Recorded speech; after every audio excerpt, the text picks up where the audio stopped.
দর্শক, এই মুহূর্তে মনে হচ্ছে দাঁড়িয়ে রয়েছি বিদেশের কোনো বরফের রাজ্যে, যেখানে প্রতিদিন তুষারপাত হয় এইরকম রাজ্যে মনে হচ্ছে। আপনারা দেখতে পাচ্ছেন সাদা ঘন কুয়াশা কিন্তু ঢাকা চতুর্দিকে আমরা দেখতে পাচ্ছি। চারদিকে সাদা কুয়াশায় একেবারে ২-৪ হাত সামনেও কিন্তু কিচ্ছু দেখা যায় না। এই হচ্ছে সেই পঞ্চগড়, যেখানে এই মুহূর্তে দেশের সর্বনিম্ন তাপমাত্রা এবং হিমবাহ চলছে। বেশ কয়েকদিন থেকেই এই এলাকার মানুষ এই মুহূর্তে ব্যাপক কষ্টে দিন যাপন করছে। আমরা সেই পঞ্চগড় শহরে রয়েছি। আমরা ঘুরবো সারা পঞ্চগড় গত আগামী 3 দিন। আপনারা দেখতে পাচ্ছেন পঞ্চগড় শহরের যে চিত্র।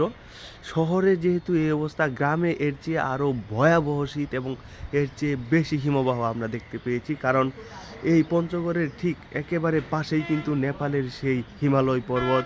সেই হিমালয় পর্বত থেকেই কিন্তু মূলত মূল হিমবাহগুলো চলে আসে।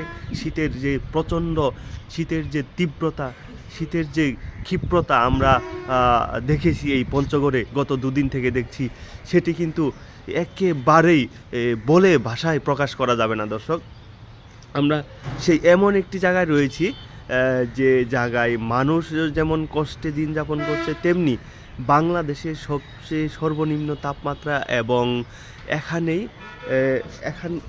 এই পঞ্চগড়েই সর্বনিম্ন তাপমাত্রার পাশাপাশি যারা প্রকৃত শীতকে বাংলাদেশে দেখতে চান, তাদেরকে আসতে হবে এই পঞ্চগড়ে।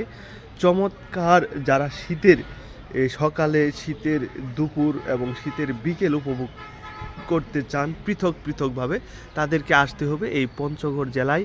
পঞ্চগড় জেলার প্রতিটি গ্রাম, প্রতিটি জায়গা এই মুহূর্তে হিমবাহ চলছে। প্রচণ্ড শীতে এই এলাকার মানুষ একেবারে কষ্টে দিন যাপন করছে বলা যায়। এই যে শীতের যে কুয়াশা দেখতে পাচ্ছেন, এই কুয়াশা ছাড়তে অর্থাৎ এই কুয়াশা শেষ হতে আবার সন্ধ্যা চলে আসবে। অর্থাৎ বিকাল 2টার আগে, 2টা, 2:30, 3টার আগে কিন্তু এই কুয়াশা এরকমই প্রায় থাকে। এই মুহূর্তে দাঁড়িয়ে রয়েছি পঞ্চগড় শহরের একটি হোটেলের ছাদের উপর থেকে আপনাদেরকে দেখানোর চেষ্টা করছি। কিছুক্ষণ আগে কিন্তু দর্শক আমি ড্রোনও উড়িয়েছিলাম, কিন্তু এত ঘন কুয়াশায় ড্রোন 15 মিটারের মতো উপরে উঠে সেই ড্রোন আর কিচ্ছু দেখতে ছিল না, কারণ তার ড্রোনের সেন্সর, চোখে মুখে সব কিছু কুয়াশা ঢেকে গিয়েছিল। সে ল্যান্ডিংও করছিল না এবং সে উপরেও যাচ্ছিল না। একদম উপরে গিয়ে স্থবির হয়ে সে সব কিছু কাজ বন্ধ করে দিয়েছিল। আমি ভাবছিলাম যে ড্রোন মনে হয় আর সেটা নামাতেই পারবো না। শেষমেশ অনেকক্ষণ কষ্ট করে সেই ড্রোনকে নামিয়েছি, একটু করে ম্যানুয়ালি কমেন্ট করে।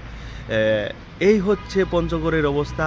যারা পঞ্চগড়ের প্রকৃত শীতকে দেখতে চান, যারা বাংলাদেশে বিদেশের ফিলিংস নিতে চান শীতের দেশের, তারা চলে আসতে পারেন পঞ্চগড়ের।